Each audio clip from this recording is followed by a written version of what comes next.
अरबपति ससुराल में गरीब बहू का ड्रीमी शादी फंक्शन। चिलचिलाती गर्मी में पसीने से बेहाल राधिका हाथ में मेहंदी के कोन लेकर तपती सड़क पर तेज कदमों से चलती जा रही है। अचानक उसे एक शादी वाला घर दिखता है जहां हल्दी का फंक्शन चल रहा है और दुल्हन लोटस टब में बैठी हल्दी लगवा रही है। राधिका वहीं रुक जाती है। अरे वाह, यहाँ तो कितनी सुंदर डेकोरेशन है। शायद आज इस दुल्हन की हल्दी है। कितनी लकी है ना ये, जो इसकी शादी का फंक्शन इतनी जोरों से हो रहा है। काश कभी मेरी भी शादी ऐसी ही हो। राधिका अपने मन में खुश हो ही रही होती है कि तभी उस घर के बाहर खड़ा चौकीदार उस पर चिल्लाता है, अरे ओए लड़की, यह घूर घूर कर क्या देख रही है? चल भाग यहाँ से। चौकीदार की आवाज सुनकर राधिका का सपना टूटता है और वो हड़बड़ा जाती है। धत तेरे की, राधिका पगली है तो पगली, कैसे कैसे सपने देख लेती है भला। हमारी किस्मत में ये सब कहाँ। चल अब जल्दी, वरना देर हो जाएगी। राधिका जल्दबाजी में अपने ठिकाने पर पहुंचती है जहां आज उसे दुल्हन और उसके परिवार के मेहंदी लगानी थी। और वहां पहुंचते ही, क्या तरीका है ये काम करने का? कब से मेरी बेटी मेहंदी लगवाने का इंतजार कर रही है और महारानी जाने कहाँ खोई हुई है। पैसे लेने के नाम पर तो तुम लोग सबसे पहले आते हो और काम तुमसे होता नहीं है। अब चल जल्दी से शुरू हो जा। दुल्हन की मां की झिड़कियां सुनकर राधिका का चेहरा उतर जाता है। वो चुपचाप एक स्टूल पर बैठती है और दुल्हन का हाथ थाम लेती है। मम्मी, ये छोटी जगह से आई लड़कियां बस बातें बनाना जानती हैं। देखो तो इसकी हालत पसीने से तरबतर है। मेरी मेहंदी खराब मत कर देना। नहीं दीदी, पसीना मेरे चेहरे पर है, मेरे हुनर पर नहीं। आप बस 5 मिनट रुकिए, फिर अपनी मेहंदी देखिएगा। राधिका के हाथ बिजली की रफ्तार से चलने लगते हैं। जैसे जैसे कीप से बारीक डिजाइन निकलता है, वहां खड़ी औरतें हैरान रह जाती हैं। अरे वाह, क्या सफाई है। शहर के बड़े बड़े पार्लर वाली भी ऐसा डिजाइन नहीं बनाती। सच में मिट्टी के सकोरे में भी कभी कभी अमृत मिल जाता है। शुक्रिया आंटी जी। राधिका घंटों तक लगातार बैठकर दुल्हन, मौसी और बहन सबकी मेहंदी लगाती है और काम खत्म करके राधिका को थोड़े से पैसे मिलते हैं। वो सड़क पर चलते हुए एक इलेक्ट्रॉनिक दुकान के बाहर कूलरों को देखती है और फिर झटक कर अपने टूटे हुए घर की ओर बढ़ जाती है। घर पहुंचते ही वो देखती है कि उसकी मां सावित्री जी रसोई में धुएं के बीच खांसते हुए रोटियां बना रही हैं। आ गई लाली, आज तो बहुत देर कर दी तूने। हाथ पैर धो ले, मैंने रोटियां बना दी हैं। माँ, आप क्यों चूल्हे के पास बैठ गई? आपकी खांसी बढ़ जाएगी। और देखो, आज मुझे अच्छे पैसे मिले हैं। कल ही मैं घर के लिए वो नया कूलर ले आऊंगी। बेटा, तू खुद को कितना खपा रही है। इतनी मेहनत तो एक मजदूर भी नहीं करता है। माँ, मेहनत से क्या डरना, आप बस दुआ करो कि इस बार घर की मरम्मत भी हो जाए। लाली सुन, एक बहुत बड़ा काम मिला है। एक बहुत बड़े घर में शादी है। उन्हें 2-3 दिन के लिए कुछ मेहनती लोग चाहिए जो शादी की रस्म रिवाजों में मदद कर सके और मेहमानों का ख्याल रख सके। ठीक है माँ, मैं जाऊंगी। अगर वहाँ से अच्छे पैसे मिले तो मैं आपकी ऑपरेशन वाली फीस भी जमा कर दूंगी। मैं कल सुबह ही वहाँ पहुँच जाऊंगी। लेकिन बेटा, इतनी मेहनत। अरे माँ, आप चिंता क्यों करती हो? मैं हूं ना, मैं सब संभालूंगी। आप बस खाना खाओ। राधिका अपनी मां के साथ खाना खाकर सो जाती है और अगले दिन राधिका अपनी मां के बताए पते पर शहर के सबसे पॉश इलाके में पहुंचती है। हे भगवान, ये घर है या कोई फिल्म का सेट? राधिका को घर के अंदर काम बताने के लिए ले जाया जाता है। वहां शादी का माहौल है। दुल्हन एक ऊंचे मखमली सोफे पर बैठी है। अरे ओ लड़की, खड़ी खड़ी क्या देख रही है? जा जल्दी से वो फूलों की टोकरियां ऊपर कमरे में रख कर आ। जी मैडम जी, अभी करती हूँ। राधिका सीढ़ियों से ऊपर जा रही होती है, तभी देखती है कि कमला जी अपनी बेटी यानी होने वाली दुल्हन यामिनी के बाल संवार रही हैं। मेरी गुड़िया आज कितनी सुंदर लग रही है, नजर ना लगे तुझे। कितना नसीब होता है ना इन लड़कियों का। काश मेरी भी शादी ऐसी ही होती। एक सुंदर सा मंडप, फूलों की सेज और सफेद घोड़े पर आता मेरा राजकुमार। राधिका अचानक चौंकती है और अपने गाल पर एक हल्का सा थप्पड़ मारती है। दत्त राधिका, तू भी ना, कहाँ राजा भोज और कहाँ गंगू तेली। तेरी किस्मत में सिर्फ मेहनत की लकीर है। ये ड्रीमी शादियां नहीं। चल काम कर, वरना पैसे कट जाएंगे। राधिका पूरे घर में बिजली की तरह दौड़ दौड़ कर काम करने लगती है। कभी भारी सूटकेस उठाना, कभी मेहमानों को पानी पिलाना। शादी वाले घर में मेहमानों का आना जाना बढ़ गया है। राधिका मशीन की तरह काम में जुटी है। कितनी अजीब बात है, इस पूरे घर में शोर मचा है, लेकिन वो लड़की। अरे भाई, तू पागल वागल हो गया क्या? कब से उस काम वाली लड़की को टकटकी लगाए घूर रहा है? वो देख, कमिश्नर साहब की बेटी खड़ी है, वहां ध्यान दे। भाई खूबसूरती मेकअप में नहीं सादगी में होती है। देख उसे कितनी फुर्ती से काम कर रही है। अबे होश में आ, वो नौकरानी है और तू इस खानदान का इकलौता वारिस। तेरा और उसका कोई मैच नहीं है मेरे भाई। मैच तो दिल देखते हैं भाई, हैसियत नहीं। मुझे तो बस यही पसंद है। वहीं दूसरी ओर ड्राइंग रूम में सोफे पर बैठी किशोर की मौसी गायत्री जी और राधेश्याम जी को राधिका शरबत पिलाकर वापस काम पर लौट जाती है। कमला, ये लड़की तू कहाँ से ढूंढ कर लाई है? हाँ दीदी, मेरी एक सहेली है, उसकी बेटी की शादी में ये मेहंदी लगाने आई थी। उसने ही बताया था, बहुत गरीब है पर बहुत ईमानदार और मेहनती है, तभी से मैंने इसे यहाँ बुला रखा है। अरे सच कहा तुमने। आजकल के दौर में जब लोग काम से जी चुराते हैं, ये बच्ची देखो सुबह से 1 मिनट नहीं बैठी। संस्कार इसके चेहरे से झलकते हैं, गुणों की सुगंध छुपाई नहीं छुपती। क्यों गायत्री? बिल्कुल सही कह रहे हैं आप, सच में ये लड़की बहुत प्यारी है। शादी के सारे फंक्शन शांति से निपट जाते हैं। दुल्हन विदा होकर जा रही है और राधिका एक कोने में खड़ी होकर चुपचाप ये सब देख रही है। उसे पैसे दिए जाते हैं और वो अपनी पोटली समेटकर घर की ओर चल देती है। शुक्र है भगवान का, इन पैसों से कम इस महीने की माँ की दवाइयाँ और घर का राशन तो हो जाएगा। बस माँ की तबीयत ठीक हो जाए। राधिका घर पहुंचती है तो देखती है कि माँ सावित्री जी बिस्तर पर पड़ी बुरी तरह खांस रही हैं। माँ देखो, मैं दवाइयाँ ले आई हूँ और राशन भी। अब मैं जल्दी से खिचड़ी बना देती हूँ। बेटी तू कब तक ऐसे अकेले लड़ेगी? माँ, आप मेरी ताकत हो, मजबूरी नहीं। और देखो, बड़े घर की शादी में आज कुछ फल भी लाई हूँ आपके लिए। जहाँ राधिका जिंदगी से जद्दोजहद कर रही है, वहीं किशोर अपने आलीशान कमरे की बालकनी में खड़ा है। वो लड़की, उसका नाम राधिका था शायद। पता नहीं किस हाल में होगी, मुझे उसका पता लगाना ही होगा। राधेश्याम विला में शाम की चाय का वक्त है। गायत्री जी किशोर के लिए कुछ अमीर खानदान की लड़कियों की तस्वीरें देख रही हैं। तभी किशोर वहां पहुंचता है। किशोर बेटा देख तो, ये शहर के सबसे बड़े बिल्डर की बेटी है, कितनी सुंदर है ना? माँ, मुझे कोई तस्वीर नहीं देखनी, मैंने अपनी जीवन साथी चुन लिया है। मुझे उसी लड़की से शादी करनी है जो मौसी के यहाँ शादी में काम कर रही थी, राधिका। क्या पागल हो गया है तू? वो तो एक काम वाली थी, हमारे खानदान का नाम मिट्टी में मिलाएगा क्या? माँ, वो मजबूरी में काम कर रही है, शौक से नहीं। मैंने अपने दोस्त से पता किया है, वो उसी के गांव की है। वो अच्छी बिरादरी की और पढ़ी लिखी लड़की है, बस घर में कोई कमाने वाला नहीं है, इसलिए वो ये सब कर रही है। क्या गरीबी होना ये गुनाह है? अरे मेरा लाडला, अरे कितना समझदार हो गया है। अगर लड़की सुशील और गुणी है तो मुझे कोई ऐतराज नहीं। सोना तो कीचड़ में भी अपनी चमक नहीं खोता है। किशोर की बात सुनकर घर में मौजूद बुआ मोहिनी का चेहरा गुस्से से लाल हो जाता है। वो एक तलाकशुदा महिला है और हमेशा घर में अधिकार जमाने की कोशिश करती हैं। माँ जी, आप भी इसकी बातों में आ गई। कल को समाज पूछेगा कि बहू कहाँ से लाए हैं, तो क्या कहेंगे कि झोपड़ी से उठाकर लाए हैं? मुझे कुछ नहीं पता, मैं शादी करूंगा तो उसी से। अगर किशोर कह रहा है तो एक बार चलकर देख लेते हैं। किशोर के जिद के आगे सबको झुकना पड़ता है। गायत्री जी, मोहिनी बुआ और घर के मर्द राधिका का घर देखने निकलते हैं। जैसे उनकी बड़ी गाड़ियां तंग और कीचड़ भरी गलियों में घुसती हैं, बुआ अपना पल्लू नाक पर रख लेती हैं। उफ, कितनी बदबू आ रही है यहाँ। भाई साहब देखिए तो सही, ऐसी जगह हमारा रिश्ता होगा, लोग थूकेंगे हम पर।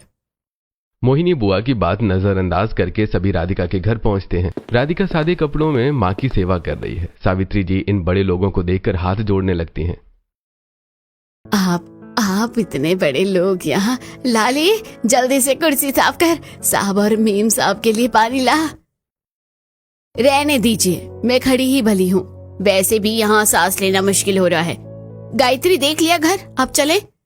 बहन जी हाथ मत जोड़िए, हम यहाँ साहब बनकर नहीं बल्कि अपने बेटे के लिए आपकी बेटी का हाथ मांगने आए हैं। आप क्या कह रही हैं मीम साहब? कहाँ आप महल वाले और कहाँ हम?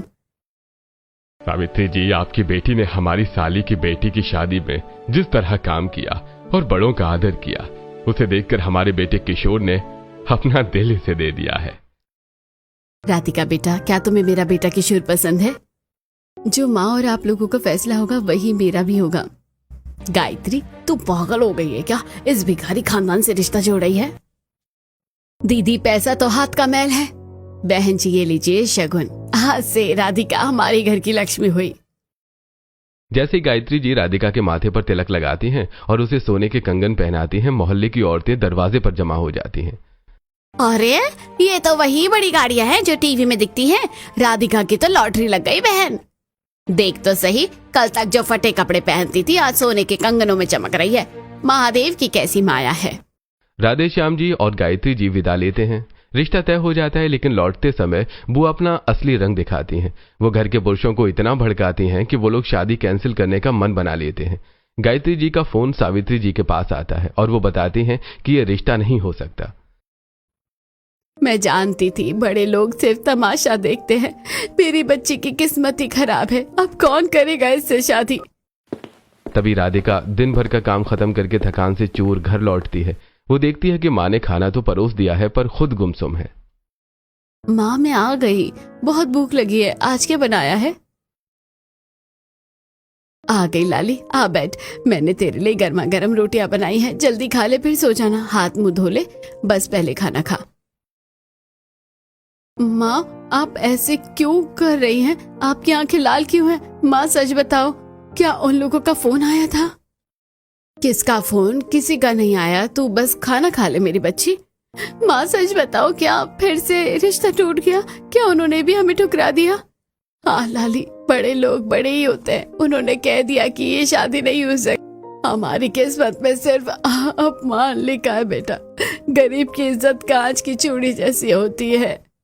राधिका माँ के गले लग जाती है। दोनों माँ बेटी एक दूसरे को पकड़कर फूट फूट कर रोती हैं। वो गरीबी का अंधेरा उस वक्त बहुत गहरा महसूस होता है।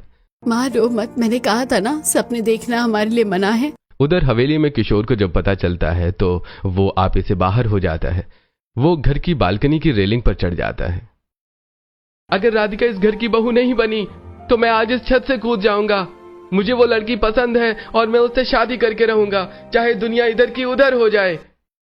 अगले दिन राधिका के घर के बाहर बड़ी गाड़ियों का काफिला रुकता है। किशोर के पिता राधेश्याम जी और माँ गायत्री जी अंदर आते हैं। सावित्री जी उन्हें देखकर खड़ी हो जाती हैं। सावित्री जी, हमें माफ कर दीजिए। हमारे घर की कुछ गलत फहमियों में आकर हमने बहुत बड़ी गलती की। हमारे बेटे ने हमें आईना दिखाया है। हमें अपनी बेटी दे दीजिए। अब ये शादी कैंसिल नहीं होगी, बल्कि ऐसी होगी कि दुनिया देखती रह जाएगी। हम किशोर और राधिका की शादी के लिए आपसे दोबारा हाथ मांगने आए हैं। आप लोग बड़े लोग हैं, बस मेरी बच्ची को दुख मत देना।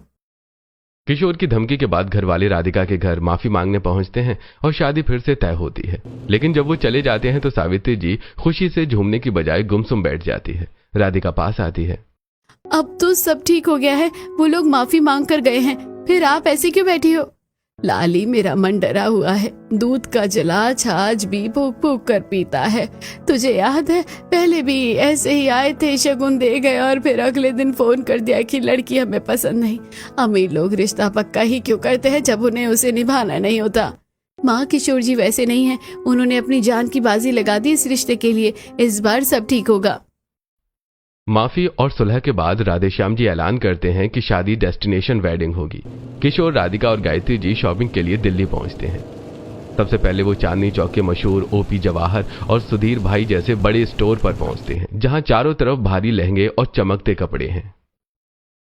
राधिका बेटा, ये देखो, ये प्योर सिल्क पर हाथ की कढ़ाई और असली जरदोजी का काम है। इसमें बारीक मोतियों और असली कुंदन का टाका लगा है। माँ जी, इतना भारी और सुंदर लहंगा। अभी तो शुरुआत है राधिका। चलो अब करोल बाग और साउथ एक्स, वहां तुम्हारी सैंडल और बाकी आउटफिट्स लेने हैं। दिल्ली के अलग अलग कोनों से राधिका के लिए हर फंक्शन का बेहतरीन आउटफिट तैयार करवाया जाता है। भैया, मेरी बहू के लिए सबसे खास चीज दिखाना। राधिका, ये देखो, ये हल्दी के लिए ब्राइट येलो शरारा सूट है। इस पर असली गोटे का काम है। इसके साथ जब तुम ताजे फूलों की ज्वेलरी पहनोगी तो परी लगोगी।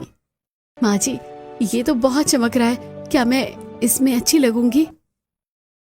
भाभी, आप तो पीली तितली लगोगी। और ये देखो, आपकी शादी का सुर्खलाल जोड़ा। इस पर तो जो भारी डोरी वर्क है ना, वो आजकल सबसे ज्यादा ट्रेंड में है। और इसके दुपट्टे के बॉर्डर पर देखो, सदा सौभाग्यवती भवा लिखा है। कभी फटी चुनरी सर पर रखकर धूप में चलती थी। आज इस दुपट्टे की भारी कढ़ाई मेरे नसीब की कहानी लिख रही है। कार अब लाजपत नगर की तंग रंगीन गलियों में रुकती है जहां से मेहंदी का लहंगा लिया जाता है। गायत्री यहाँ क्यों ले आई है? खैर ये अमरल्ड ग्रीन लहंगा बुरा नहीं है। राधिका इसकी पीठ का डीप कट डिजाइन देख लेना। शहर के लोग देखेंगे तो कहेंगे कि बहु मॉडर्न है। इस पर राजस्थानी थ्रेड वर्क बहुत जच रहा है।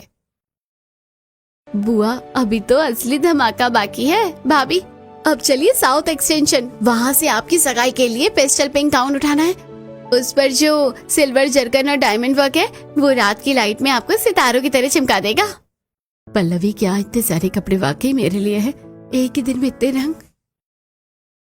शाम ढलते ही सब कनॉट प्लेस के एक आलीशान शोरूम में पहुंचते हैं। माँ, राधिका पर ये royal purple velvet sari reception के लिए बेस्ट रहेगी। इस पर जो ये जो गोल्ड वर्क है ना, जो इसे बिल्कुल महारानी वाला लुक दे रहा है। आपने मेरी पसंद का कितना ख्याल रखा है, शुक्रिया। चांद को चमकने के लिए तारों की जरूरत नहीं होती, पर दुनिया को दिखाना तो पड़ता है कि चांद मेरा है। राधिका शर्मा जाती है। कपड़ों की शॉपिंग के बाद सभी किशोर के घर आते हैं। हवेली में दुबई के मशहूर ज्वेलर्स को बुलाया जाता है। वो अपने साथ बड़े बड़े सूटकेस लेकर आते हैं जिनमें बेशकीमती हीरे और 24 कैरेट सोने के सेट हैं। मैम, ये सेट खास राधिका जी के लिए दुबई में डिजाइन हुआ है। इसमें रोज गोल्ड के साथ रियल अनकट डायमंड्स लगे हैं। भाभी अब तो आप सच में रानी लगने वाली है। देखो तो भाई ने आपके लिए पूरा पार्लर घर में ही बुक करा लिया है। शादी से पहले राधिका का मेकओवर शुरू होता है। एक बड़े लग्जरी होटल का कमरा बुक किया जाता है जहां इंटरनेशनल मेकअप आर्टिस्ट आए हैं। चलिए राधिका जी, पहले हम प्री ब्राइडल फेशियल करेंगे, फिर आपके नेल एक्सटेंशन और हेयर एक्सटेंशन की बारी आएगी। क्या ये वाकई में मैं हूँ? माँ कहती थी भगवान जब देता है तो छप्पड़ फाड़ कर देता है। आज देख भी लिया, वक्त बदलते देर नहीं लगती। सारी तैयारियां पूरी हो चुकी हैं। भारी भारी ट्रंक, ड्रेसेस और ज्वेलरी के साथ पूरा परिवार प्राइवेट चार्टर प्लेन से उदयपुर के लिए रवाना होता है। राधिका खिड़की से बाहर देखते हुए अपनी माँ का हाथ थाम लेती है। लाली, तेरी ड्रीमी शादी अब शुरू होने वाली है। पिछोला झील के किनारे बना एक विशाल सफेद महल, चारों तरफ पानी और जगमगाती रोशनी। राधिका का परिवार और अरबपति ससुराल वाले यहाँ पहुंच चुके हैं। जाति फंक्शन शुरू होते हैं। हल्दी का फंक्शन झील के पास एक खुले लॉन में है। मेहमानों ने पीले कपड़े पहने हैं। तभी आसमान से एक विशाल फूलों से सजा हॉट एयर बलून नीचे आता है। वो देखो, हमारी दुल्हन आ रही है। अरे बाबा, मैं तो आसमान में हूँ। कितना सुंदर दिख रहा है सब यहाँ से। मेरी लाली को किसी की नजर न लगे। आज तो सच में इस महल की रानी लग रही है। अरे समधन जी, सिर्फ गालों पर नहीं, इसे तो पूरा पीला कर देना है। तभी पल्लवी और किशोर के दोस्त एक दूसरे पर हल्दी और पानी फेंकने लगते हैं। पास ही में एक पूल है जहां सब मस्ती में नाच रहे हैं। डीजे पर लंदन ठुमकदा बज रहा है और पूरा माहौल हंसी ठिठोली से भर गया है। हल्दी के बाद सब पूल की ओर बढ़ते हैं जहां नीले पानी और पीले फूलों का कॉम्बिनेशन बहुत खूबसूरत लग रहा है। राधिका संभल के, वरना बुआ जी तुम्हें पानी में धक्का दे देंगी। अरे मैं क्यों, मैं तो खुद इस ठंडे पानी का आनंद ले रही हूँ। राधिका यहाँ बैठो बेटा, देखो ये लाइव काउंटर्स पर तुम्हारे लिए खास चटनी बनी है।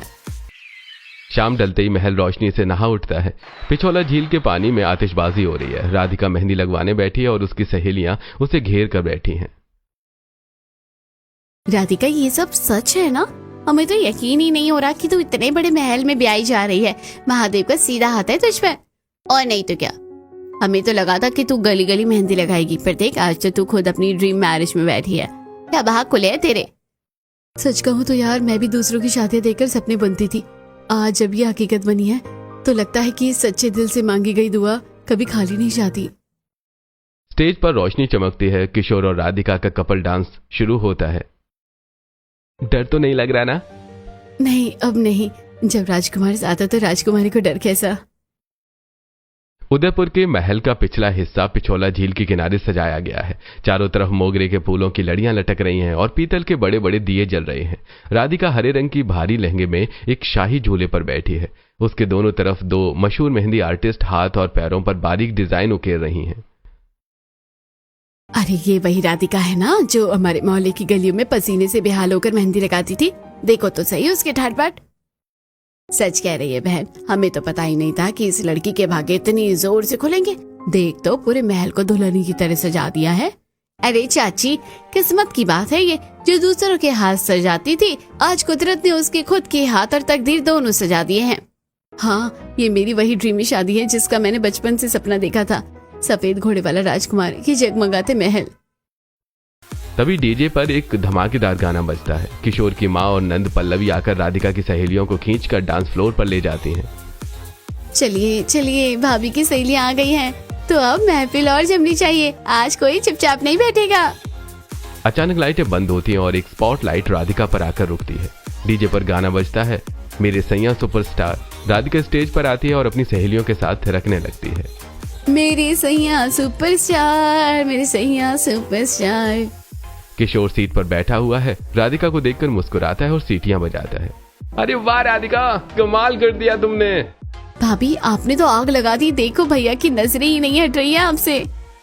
संगीत के बाद अब वो घड़ी आती है जिसका सबको इंतजार था, शादी का दिन। किशोर की एंट्री विंटेज खुली कार में होती है जिसके पीछे आतिशबाजी का शो चल रहा है। उदयपुर के महल की सीढ़ियों से राधिका नीचे उतर रही है। फूलों की चादर के नीचे राधिका अपने सुर्ख लाल जोड़े में आती है। वो किसी अप्सरा जैसी लग रही है। सामने से किशोर अपनी विंटेज कार से उतरकर स्टेज की ओर बढ़ रहा है। भाई जल्दी करो, भाभी का हाथ थाम लो। देखो तो जोड़ी बिल्कुल राम सीता जैसी लग रही है। आज तुम दुनिया की सबसे खूबसूरत दुल्हन लग रही हो। और आप मेरे लिए सपनों के राजकुमार। आज से मेरी दुनिया की शुरुआत और अंत दोनों तुम ही हो राधिका। और मेरे हर सपने की हकीकत आप हैं। मानना पड़ेगा, राधे श्याम भैया ने बहू की एंट्री तो ऐसी करवाई है जैसे किसी महारानी की भी नहीं होती है।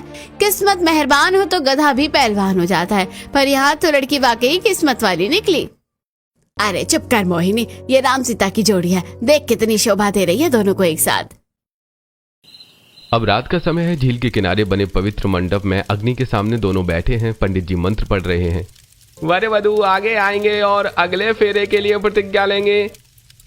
एक वो दिन था जब मैं दूसरों की खुशियां देखकर आहें बढ़ती थी, और एक आज का दिन है जब अग्नि को साक्षी मानकर मैं अपनी नई जिंदगी शुरू कर रही हूँ। पवित्र अग्नि के चारों ओर फेरे शुरू होते हैं। पंडित जी जरा संभल कर, बहू का दुपट्टा अग्नि के पास न जाए। बहुत भारी काम है इस पर। बेटा आराम से बैठो। अरे वाह, ये लहंगा तो दूर से ही चमक रहा है सावित्री। सुना है इसमें असली डायमंड जड़े हुए हैं। आपकी हैसियत में तो ये सोचना भी नहीं है। बहन जी, ये जो गायत्री जी और किशोर जी का तो प्यार है जो चमक रहा है।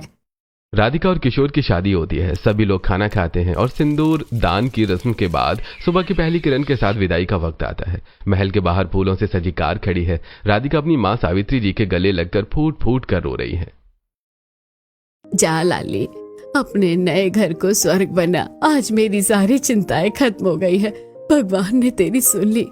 माँ, मुझे आपकी चिंता हो रही है। आप अकेले कैसे रहेंगी?